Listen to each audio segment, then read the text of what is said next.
Hey,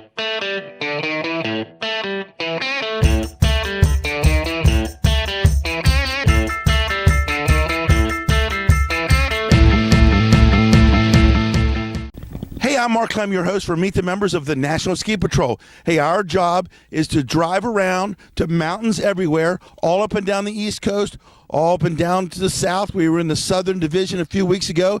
Hey, we're meeting new friends, meeting new patrollers, and giving you the chance to meet who are the folks out there that ski patrol and make things safe for you. And if you do have that little scratch and need a Band-Aid, these are the folks who are putting the Band-Aid on you and getting you back out on the mountain.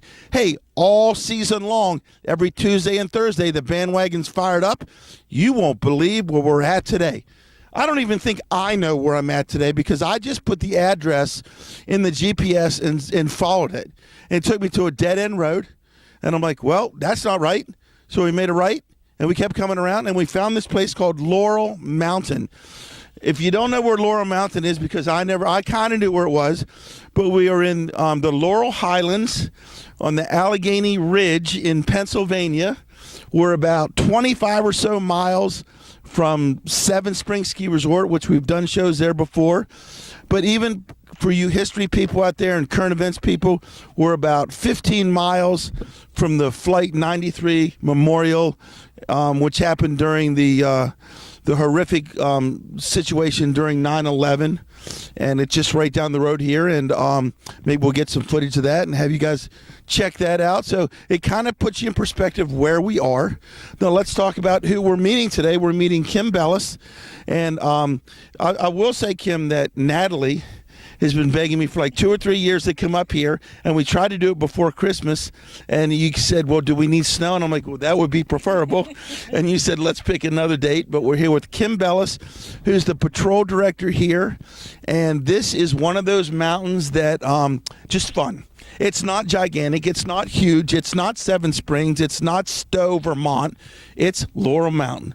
Kim, tell me about the mystique of Laurel Mountain and the ambiance and why you should come here and have a great time. Well, Laurel Mountain is an upside-down mountain, meaning you get out of your car and you click into your skis and go down to the chairlift versus the chairlift taking you up to the slopes. It's like family here. It's just plain old skiing. There's no hype. It's just good old skiing. Now, that's funny. You said it was an upside-down mountain. When I mentioned that, you said, no, it's right side up. We did it first. That's correct. Laurel Mountain was here before Hidden Valley and Seven Springs in this area, and it's just been a great place to ski. I grew up skiing here as a kid, as did my parents and all my friends, and this is where I like to patrol. Now, long history here at Laurel Mountain. It was surveyed, built, and created as a private mountain by an Austrian back in the late 1930s and 1940s named Johann Schneider. He was a famous Austrian ski guide, and he showed up in Pennsylvania to build a ski mountain, and it's gone through a lot of evolution over the years, but now it's part of the Laurel State Park land here, and it's a public mountain, and it's just a ton of fun. And 30 patrollers here, Kimmy. How do you deal with 30 patrollers here and keep them all happy and keep everyone happy here? Because they like to ski and they love Laurel Mountain. It's like our home away from home up here. We couldn't do all this without them and their passion for skiing and their passion for Laurel Mountain. Just tell me a little bit about the day here. I mean, you do ski night here. I just found that out. I didn't realize that. And you were closed for a while. Yes. And then you reopened back in 2016. So tell me just a little bit about, you started in 1997 patrolling, so you had to go find some place to patrol until they reopened. That is correct. When we closed the second time, I went over to Seven Springs and patrolled there for about 10 years.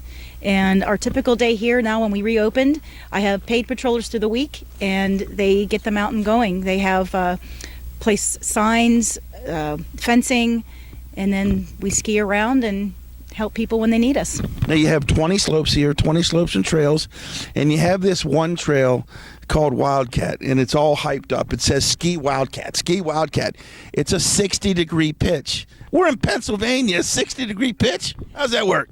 It makes you pay attention. It's our claim to fame. It's very long. It's a very long and steep slope. And I think that's what the hype is about that. Now, for all you folks out there that are aspiring to be not just patrollers, but to take that next step into certified or senior level, first, and then certified, and you never trained on something like this, hey, you got to get up here. 60-degree pitch. Forget about driving all the way up north. You can go up there and test out. You got to come over here and take the sled down that, right? That is correct. And that's how we do all of our candidate training and our refresher training here on Lower Wildcat. So a basic patroller is training on Lower Wildcat? That is correct. So they're graduating as a senior right off the bat, right? Pretty much, yes. That's good. Hey, you know what? If you train hard and they fall down to what you're expecting anyway, right? That is correct. So can we talk about your history, how you elevated to become the ski patrol director? Why you would want to manage all these people and take that headache is beyond me. But what's your passion? How did you start out as a regular basic patroller and worked your way up the ladder? Yes, I started out as a basic patroller just to get over that fear of blood and guts, so to speak, and just try something new. And my fellow patrollers at the time were kind of nudging me along to say you could keep going. And I did all the training, and I liked how I progressed as far as from basic to senior. And then I also got involved with OEC training and S&T training. And when I was over at Seven Springs, I was a supervisor over there on the shifts, and Patrol Director Dick Barron thought enough of me to put me in this position, and I like it. Like, again, I said I couldn't do this without the patrollers that are already here, because they love to ski and they love Laurel Mountain. That's good. You got to pitch in my good buddy Dick Barron. I was over there last week, and hey, Dick, Kimmy's doing a good job over here. Just let you know. Thanks. If you notice, Kim's wearing a Seven Springs jacket. Just to give you a little perspective here, when they reopened, it was under the umbrella of the Seven Springs, and Hidden Valley is in the group here, and there's a common lift ticket, I think, for all three resorts, so you can stay up here for 3 or 4 days and ski the region on one ticket and have a bunch of fun. That is correct. We have several of our customers that do that. They can hit all 3 areas in one day, and I've seen them do that, and it's a nice perk to have that Highlands Pass to be able to hit all 3 areas. You know what? I don't know if I do it all in one day. I may take a couple days and do it all, but if whatever you want to do is all good for me. And can we just talk about this place is it's got an ambiance. It's kind of quaint, New England kind of flavor. We're in Pennsylvania. We're an hour from Pittsburgh, so all you Steeler fans out there, we're still Steeler fans here. Just talk about the majestic atmosphere here, and it's not high paced per se. And it's just one of those places like, wow, it feels like you're lying on your sofa, nice comfortable shoes on, right? Like I said before, it's like a home away from home. It is very laid back. You can just come out and ski.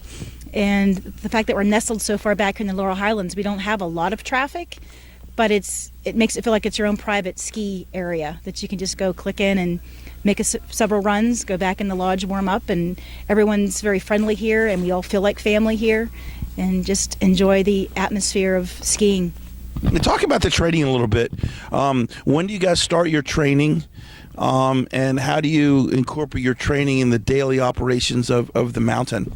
During the fall, we have our OEC refreshers where we get started, and then at the end of the fall and into the winter, we start our S&T toboggan refreshers, and we just have throughout the whole season, we're always training and going through scenarios and things like that. But we're always skiing and training. And so you have a class that's in mid-session training right now. You have said you have 5 candidates, yes. 5 adult candidates. Do you have any young adult candidates this year? Yes, we have 4 of them, and they are boys from Ligonier Valley High School, and they are doing a great job for us. They like to be out here and learn, and they've all passed their OEC candidate class training, so now they're working on their S&T certification. Hey, folks, and like we always say, and if you're interested in becoming a patroller and taking that next step, bringing your skiing skills to another level, hey, all you got to do is contact Kimmy here at Laurel Mountain, or pick up the phone and dial your local mountain and ask for the ski patrol director. Hey, if they're not in because it's snowing here and they're probably out having a bunch of fun somewhere, hey, all you got to do is log on to www.nsp.org, and the folks out at the national office like Megan Mosinski and Andre and all those guys out there, they'll gladly point you in the right direction, because we'd love you wearing the red jacket one day and having just as much fun as we have out here. And Kimmy, nobody here today. I mean, you're just getting open and it's light snow here. And what's going on? When the crowd's coming in? We have a few people that show up right to make those first tracks at 9 o'clock. We might get some more customers closer to lunchtime when it warms up a little bit. But for the most part, this is how it is. It's wonderful. It's a cool, crisp, I think it's 12 degrees when I looked on my truck when I got out, which is, it's warmer than last week when it was 4 below. How about that? Yes, it's much warmer than it was last week. Now, can we talk about, everybody can't make, in the East here especially, make a giant living on being a member of the National Ski Patrol. And for that matter, most of the members are volunteer. But so we always like to ask, what do you do for real money? What do you do in real life? And Kimmy, let's just say that she's a troubleshooter on the weekends and during the week on the mountain, and then she goes to her office and she troubleshoots for Verizon. How about that?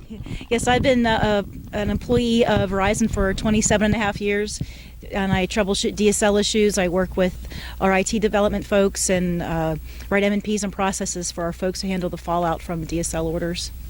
Now, how do you, or can you bring the skills and the skills and what you do in ski patrolling, your leadership qualities, can you bring that from the mountain into your workplace? And the reverse, can you bring your workplace skills, everyday workplace skills, to the mountain as you supervise 30 patrollers and get things going and all the chaos that can happen when something happens? Absolutely. It's management training, and also I learned so much from my senior level training to help deal with managing issues and problems, and it goes back and forth hand in hand. Now, you're not just a skier. You told me you hiked, and you're a world champion golfer. Is that you're going to be joining the LPGA next week, right? No. So what else is there to do up here in Laurel Mountain, and how do you keep your patrollers having fun in the summer when the snow melts? A lot of us hike and bike up here also, and some of us also golf. But there's a lot to do up here in the Laurel Highlands. Hiking, biking, there's also swimming over at the lake across the other side of the mountain. So there's plenty to do up here. Plenty to do, plenty to come and see, and a lot of fun to have. And Kimmy, when I know we're still midwinter, but as ski patrollers, we're always thinking ahead. We're always thinking about the next crop of patrollers coming in. Just for the folks out there, when do you start your tryouts to start picking your candidates for the Canada class for next year? Typically, we would have a ski off towards the end of the season to see who would foot the bill, so to speak, to handle skiing on our terrain. And then once we feel that they're comfortable enough with their skiing skills, we would start up an OEC class. We do a lot of that online as well as hands-on practicals during the summer, and then we have them test out late summer, early fall, and then we start them on their ski skills in the winter. And can you just tell people, how can they get a hold of you? How can they sign up? How can they wear this jacket at Laurel Mountain?